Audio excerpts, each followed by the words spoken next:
Bon, j'ai déjà parlé que la francophonie, ça occupe une grande place dans ma vie, puis que beaucoup de mythes et de tabous par rapport à qu'on ne peut pas continuer à travailler en français, c'est pas vrai. Puis vous autres, vous êtes extrêmement chanceux parce que votre génération, vous avez de la place. Puis on a besoin de la relève en français. Ça fait que moi, je travaille entièrement en français en ce moment. Je travaille avec des producteurs d'ici la Nouvelle-Écosse. Je travaille avec des gens de Winnipeg, de Terre-Neuve, du Nouveau-Brunswick. En ce moment, il y a vraiment comme une belle éclosion en français dans la francophonie canadienne. Donc, aussi, en Acadie, donc je suis acadienne, travailler en Acadie et de faire partie de ma culture acadienne, c'est super valorisant. Parce que je travaille avec moi-même, avec mon authenticité, avec mon parler, avec mon langage, avec mon entourage. Je dirais que en Acadie, il n'y a pas juste une Acadie, il y a plusieurs Acadies. Il n'y a pas juste un accent, il y a plusieurs accents. Il n'y a pas juste une francophonie, il y a plusieurs francophonies. La francophonie est au pluriel, hein? Il y a autant de francophones partout à travers le monde, que ce soit en Afrique, en Belgique, au Canada. On pense-tu que il y a une façon de faire, il y a une façon de faire un film, où il y a quelque chose de bon puis de moins bon?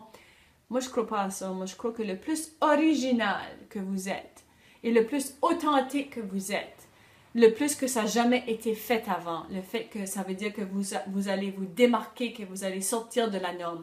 Alors, laissez-vous jamais vous comparer à autre chose qu'à vous-même.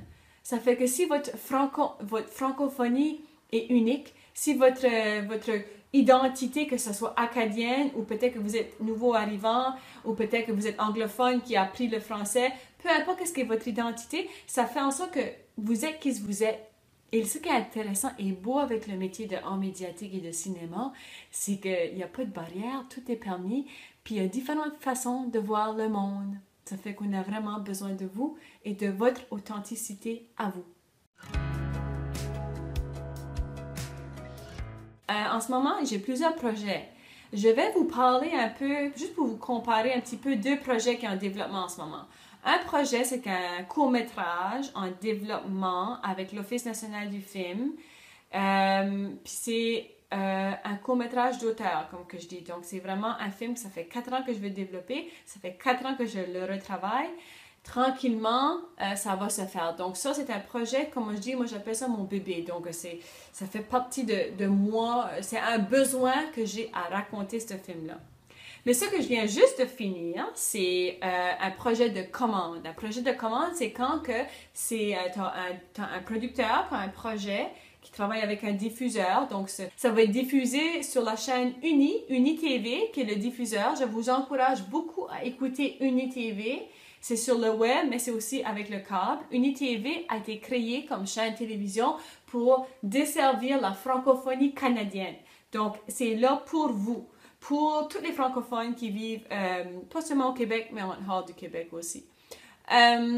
Et Connexion Production avait cette série-là, donc ils m'ont embauché comme scénariste de 13 épisodes de 24 minutes, qui est une série documentaire. Donc les 13 épisodes qui viennent d'être écrits sont envoyés. On attend de tourner, on est censé de tourner bientôt, on attend juste que la pandémie ralentisse. Je vais vous dire, là, mon authenticité à moi, c'est que j'aime pas de dire que j'aime une chose. Ça me fait peur parce que en tant que comédienne, je me mets dans les souliers tout le temps de différents personnages. Donc, je suis tout le temps en train de voir le bon côté de différentes expériences. Puis aussi, j'ai une variété d'émotions, puis j'ai une variété de préférences. Si je me sens bluesy aujourd'hui, je vais écouter du blues.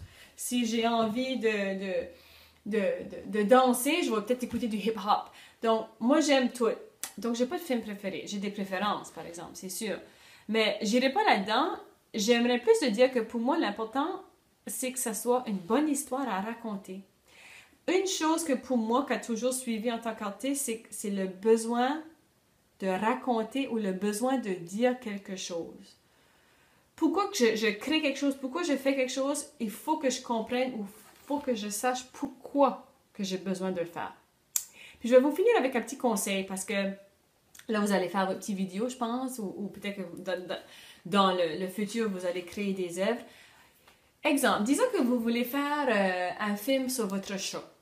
C'est un exemple, OK? Vous faites un film sur votre chat. Bon, il y a toute cette réflexion-là de, OK, moi, j'ai besoin de faire le film sur le chat. Pourquoi tu as besoin de faire le film sur le chat? Parce que mon chat est vieux, puis je veux absolument lui montrer comment mon chat est vraiment drôle.